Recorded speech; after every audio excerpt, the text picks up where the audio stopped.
Hi friends, welcome to my channel. ఇప్పుడు నేను చదివి వినిపించబోయే చందమామ కథ పేరు ఎంతకు నిండని గోతము.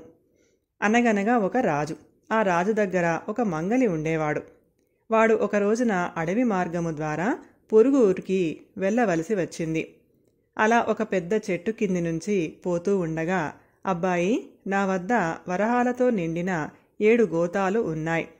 అవి నీకు కావాలా అంటూ ఒక చిత్రమైన ధ్వని వినిపించింది. మంగలి అటూ ఇటూ చూశాడు. కానీ ఆ చుట్టుపక్కల ఎవరూ కనపడలేదు. ఈ చెట్టు మీద ఏదో దయ్యం ఉండి ఉంటుంది. నన్ను మోసం చేయటానికి అదే ఇలా అరిచి ఉంటుంది. కనుక ఇక్కడ క్షణం కూడా నిలవకూడదు అనుకొని అతను తిరిగి తన దారిన తాను పోసాగాడు.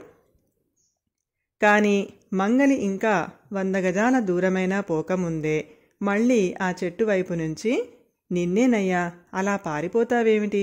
నేను చెప్పింది అబద్ధం కాదు. నీకు కావాలంటే ఆ 7 గోతాలు ఇస్తాను రా అని వినిపించింది. ఈసారి మాత్రం మంగలికి కొంచెం ఆశ కలిగింది. సరే, ఇంతలో ఏం పోయింది అని తలిచి చెట్టు దగ్గరికి తిరిగి వచ్చి, నాకు కావాలి అని గట్టిగా అరిచాడు.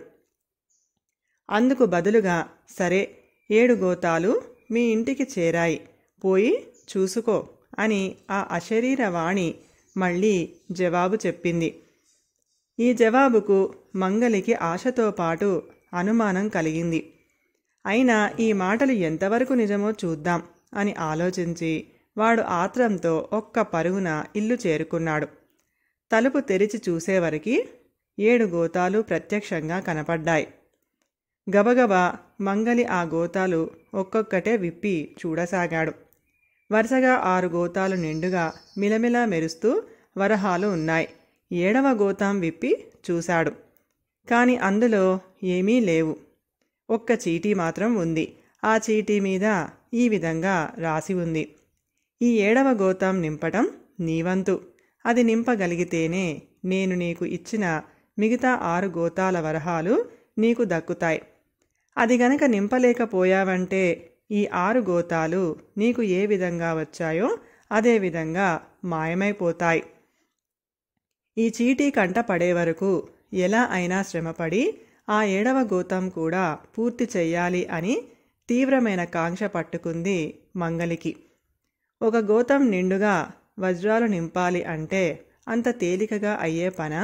కానీ మంగలికి మాత్రం తను కడుపు మార్చుకొని అయినా సరే ఆ గోతాం నింపి ఆ 6 గోతాల వరహాలు పోకుండా నిల్వ చేసుకోవాలని దురాశ కలిగింది.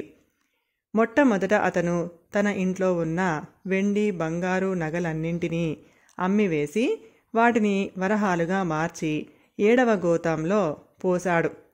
కానీ వరహాలు గోతంలో ఒక మూలకి కూడా చాలలేదు.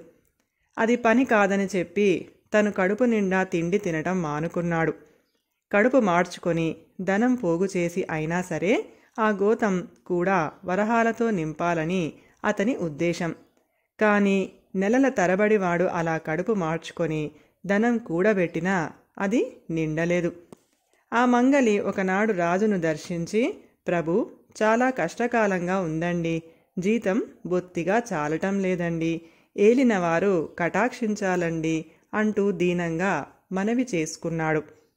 రాజు జాలిపడి అభిమానంతో ఈ నెల నుంచి వాడి జీతం రెట్టింపు చేశాడు.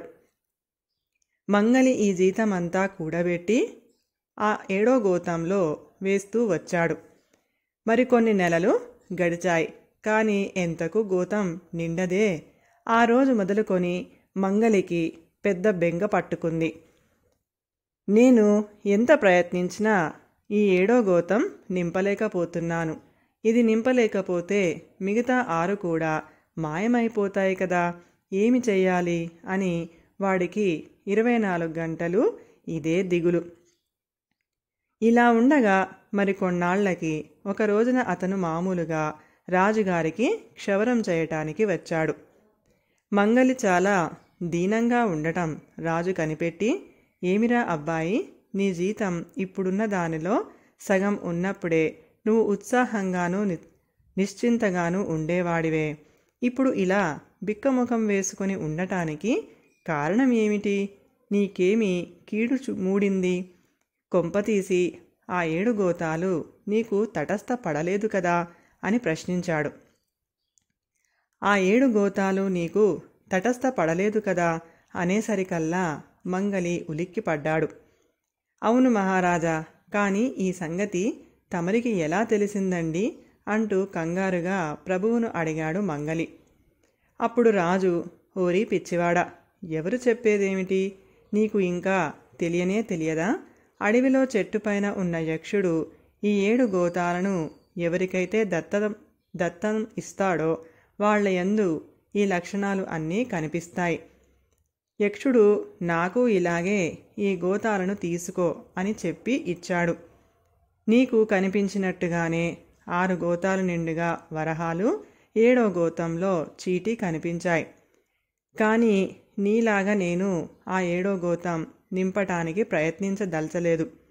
ఎందువల్లనంటే ఇందులో ఏదో మోసం ఉండబట్టే ఈ గోతాలు ఇంత తేలికగా సమకూరాయి.